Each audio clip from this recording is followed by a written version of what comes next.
Hello students, our today's topic is setting up the room. आज हम discuss करेंगे कि रूम ऑपरेशन थिएटर जो होता है उसको हम कैसे सेट करते हैं। दोनों सर्कुलेटिंग नर्स और स्क्रब पर्सन ये दोनों ऑपरेशन थिएटर जो होता है उसको सेट करते हैं। जितने भी इक्विपमेंट्स जितने भी सप्लाईज अंदर होते हैं उनको प्रॉपर पोजीशन में रखते हैं। एक बार पेशेंट अंदर आ गया तो दोनों की ड्यूटीज जो होती है वो चेंज होती है, तब तक ये एक साथ काम करते हैं। दोनों पर्सन्स रूम के अंदर जितने भी केस कार्ड या रूम फर्नीचर होता है उनको चेक करते हैं एक साथ एज अ टीम। लेकिन एक बार पेशेंट अंदर आ गया दोनों की जो ड्यूटीज़ होती है वो चेंज होती है। जैसे कि सर्कुलेटिंग नर्स पेशेंट के साथ काम करता है और स्क्रब पर्सन रूम को रेडी करता है, स्टेराइल सप्लाई जो होती है वो रेडी रखती है। अब कुछ एक्टिविटीज़ जो होती है वो परफॉर्म करनी होती है, एक साथ करनी होती है दोनों को, स्क्रब पर्सन को भी और सर्कुलेटिंग नर्स को भी। पेशेंट ओटी में एंटर होने से पहले ये क्या काम करता है, कैसे ये सेट करते हैं ओटी को। टॉपिक जो हमारा वो है सेटिंग अप द रूम, कि रूम को ये कैसे सेट करता है।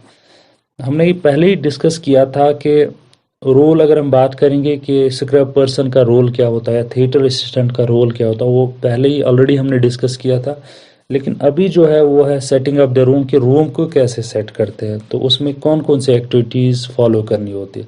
सबसे पहले एक क्लीन शीट, लिफ्ट शीट और आर्म बोर्ड कवर्स जो होते हैं वो लगाते हैं। एक क्लीन शीट, दूसरा लिफ्ट शीट और arm board covers OT table के ऊपर लगाते हैं। और एक प्रेशर रेड्यूसिंग मैट्रेस लगाते हैं। ओटी के ऊपर एक मैट्रेस भी होना चाहिए, वो भी लगाते हैं। और अगर चाहिए तो कोई लॉन्ग प्रोसीजर है उसके लिए जेल पैड्स भी यूज़ कर सकते हैं ऑपरेटिंग बेड के ऊपर, ओटी टेबल के ऊपर, तो वो भी लगा सकते हैं। अगर प्रोसीजर लॉन्ग होगा तो प्रेशर रिलीविंग डिवाइसेस जो होते हैं, जेल पैड्स जो होते हैं वो यूज़ करते हैं, वो लगाते हैं ओटी के ऊपर। वार्मिंग डिवाइसेस जैसे कि ब्लैंकेट जो होती है तो वो रेडी रखते हैं ये पेशेंट को वार्म करने के लिए।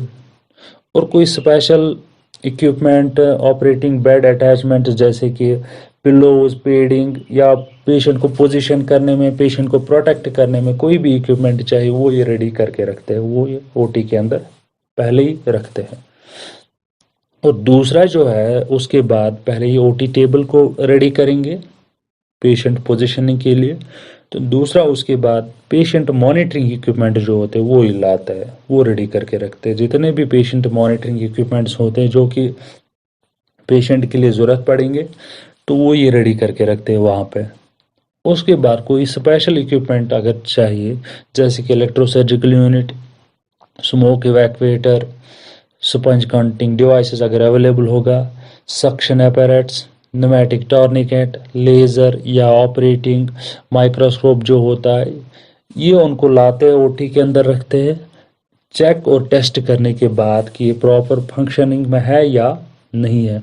और अगर कुछ अटैचमेंट्स उनके साथ लगाने हैं, कुछ एडजस्ट कर रहा है, वो ये पहले ही एडजस्ट करके रखेंगे।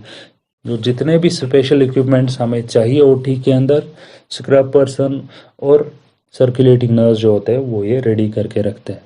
फिर उसके बाद प्रोटेक्टिव डिवाइसेस लाते हैं ओटी के अंदर। अगर फॉर एग्जांपल एक्सरे करना होगा, फ्लोरोस्कोपी करनी होगी, तो उसके लिए प्रोटेक्टिव डिवाइसेस जो होता है, एक्सरे प्रोटेक्टिंग गाउन्स या लेड स्क्रीन्स या लेज़र आईवीआर होता है, तो वो ये अंदर अगर सियाम यूज़ करना है तो उसके लिए ये एक्सरे प्रोटेक्टिव गाउन्स लाते हैं। या लेज़र यूज़ करना होगा तो उसके लिए जो लेज़र आईवीआर होता है, लेज़र शील्ड जो होते हैं वो ये ला के रखते हैं ओटी के अंदर। अब उसके बाद ओवरलाइट हेड्स जो होते हैं, ओवरहेड स्पॉटलाइट जो होती है उनको फिक्स करते हैं, उनको चेक करते हैं। ऑपरेटिंग टेबल के ऊपर जो लाइट होती है उसको ये प्रॉपरली चेक करते हैं, फोकस करते हैं कि प्रॉपर वर्किंग कंडीशन में है या नहीं है, तो उसको ये पहले ही टेस्ट करके रखते हैं। फिर जो लाइट होती है उसको कभी भी ऑन करके नहीं रखना चाहिए, उसको एक बार आपने चेक किया, टेस्ट किया, तो उसके बाद उसको ऑफ करके रखना चाहिए। और सर्कुलेटिंग नर्स को ये भी नॉलेज होनी चाहिए कि बल्ब जो है, अगर बल्ब डैमेज हो गया तो उसको कैसे चेंज करते, वो भी उसको पता होना चाहिए। तो उस चीज़ की उसको सर्कुलेटिंग नर्स को नॉलेज होनी चाहिए। उसके बाद सक्शन अपैरेटस जो होता है उसको वो चेक करेंगे, करेक्ट करेंगे, प्रॉपर्ली चेक करेंगे। जैसे कि हमने सक्शन अपैरेटस में ऑलरेडी डिस्कस किया है कि कैसे हम सक्शन अपैरेटस को चेक करते हैं, या उसके जो फिल्टर्स होते हैं वो कैसे हम चेंज करते हैं, पर्सनल प्रोटेक्शन इक्विपमेंट्स लगाने होते हैं, वो चीज़ उसके बाद चेक करना होता है सक्शन अपैरेटस।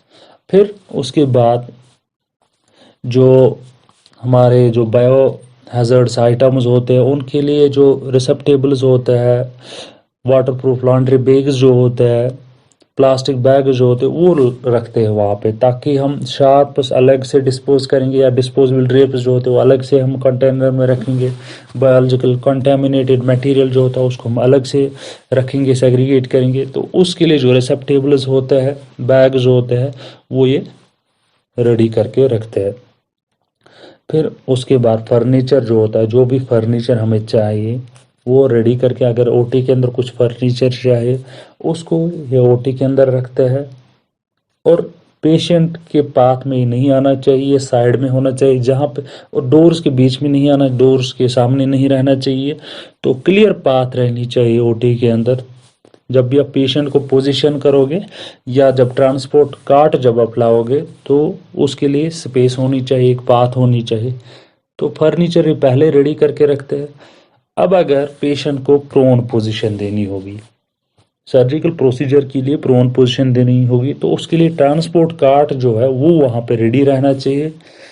क्योंकि जब आप आफ्टर प्रोसीजर के बाद पेशेंट वो ओटी के बाहर रेडी रहना चाहिए। पेशेंट को वापस सुपाइन पोजीशन में लाना है तो उसके लिए ट्रांसपोर्ट कार्ट चाहिए। या अगर कोई इमरजेंसी ऐसी आ गई कि पेशेंट को कोई इमरजेंसी अराइज होगी कि पेशेंट को वापस रिपोजिशन करना है सुपाइन, तो उसके लिए ट्रांसपोर्ट कार्ड जो है वो वहाँ पे अवेलेबल होना चाहिए। तो जितनी भी सप्लाईज होती है वो ये वहाँ पे रेडी रखेंगे। इंस्ट्रूमेंट्स जो कि हमें चाहिए सर्जिकल प्रोसीजर के लिए, तो या कोई एडिशनल इंस्ट्रूमेंट चाहिए वो ये ओटी के अंदर रखेंगे। और स्टेराइल सप्लाई जो होती है, रैपिड इंस्ट्रूमेंट्स, ये वहाँ पे रेडी रखेंगे। एक स्टेराइल फील्ड जो होता है वो क्रिएट करेंगे, ये स्क्रब पर्सन यूजुअली करता है, स्टेराइल फील्ड क्रिएट करेगा। तो उसके ऊपर पहले जो टेबल्स होते हैं स्टेराइल शीट्स लगाएंगे, और साथ साथ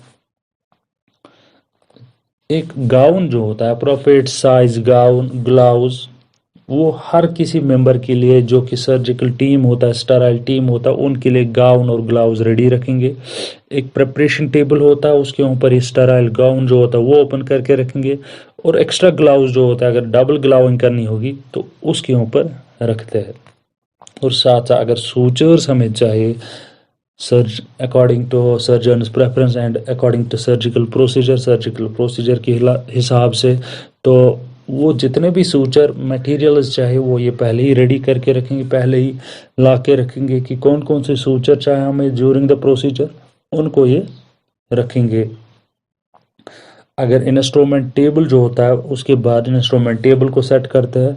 अगर इंस्ट्रूमेंट्स रैपिड है कवर करके उनको ओपन करेंगे। इंस्ट्रूमेंट सेट जो होता है वो टेबल के ऊपर मायो स्टैंड जो होता है, मायो स्टैंड पे लास्ट पे लगाता है जब पेशेंट अंदर आता है, लेकिन इंस्ट्रूमेंट टेबल जो होता है उसको प्रिपेयर करके रखेंगे। तो ये होता है सेटिंग ऑफ द इंस्ट्रूमेंट्स। ये कुछ इंस्ट्रक्शंस, कुछ पॉइंट्स जो होते हैं वो पहले ही, कुछ एक्टिविटीज़ पहले ही फॉलो करने होते हैं। जब पेशेंट अंदर आता है ओटी के अंदर तो उससे पहले रूम को कैसे हम सेट करते हैं। तो रूम को सेट करने की ड्यूटी जो होती है वो होती है सर्कुलेटिंग नर्स और स्क्रब पर्सन की। तो ये दोनों एक साथ काम करते हैं। पेशेंट अंदर आने से पहले पहले टेबल को प्रिपेयर करेंगे, टेबल के ऊपर शीट्स लगाएंगे, draw sheets, lift sheets, arm board covers, safety strips और मैट्रेस लगाते हैं।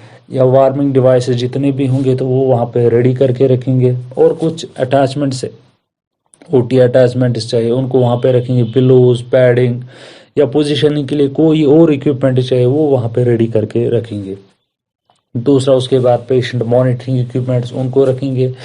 कोई स्पेशलाइज्ड इक्विपमेंट चाहिए उनको टेस्ट करके चेक करके वहाँ पे रखेंगे, जैसे कि ESU होता है, लेज़र होता है, सक्शन अपैरेटस, माइक्रोस्कोप या टॉर्निकेट, जितने भी स्पेशल इक्विपमेंट चाहिए हमें सर्जिकल प्रोसीजर के लिए, तो वो वहाँ पे रेडी करके रखते हैं।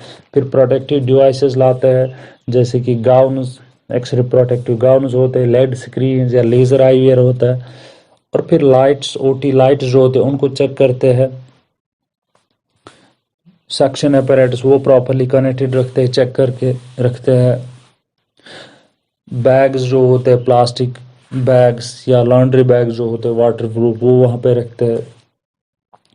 फर्नीचर अरेंज करना होता है। इंस्ट्रूमेंट जितने भी चाहिए सर्जिकल प्रोसीजर के लिए उनको लाते हैं। स्टेराइल सप्लाई जो होती है वो वहाँ पे रखते हैं। और साथ साथ जो गाउन, ग्लव्स जो स्टेराइल टीम को चाहिए अप्रोप्रिएट साइज, वो सिलेक्ट करके वहाँ पे रखते हैं प्रिपरेशन टेबल के ऊपर। डबल ग्लविंग करनी होगी तो उसके लिए एक्स्ट्रा ग्लव्स रखते हैं। सूचर्स जितने भी चाहिए वो पहले ही रेडी करके रखते हैं। फिर उसके बाद लास्ट में इंस्ट्रूमेंट सेट जो होता है उसको ओपन करके रेडी करके रखते हैं। तो ये होता है सेटिंग ऑफ द इंस्ट्रूमेंट की, setting of the operating room की। ऑपरेटिंग रूम को हम कैसे सेट करते हैं। Hope you will understand. Thank you very much.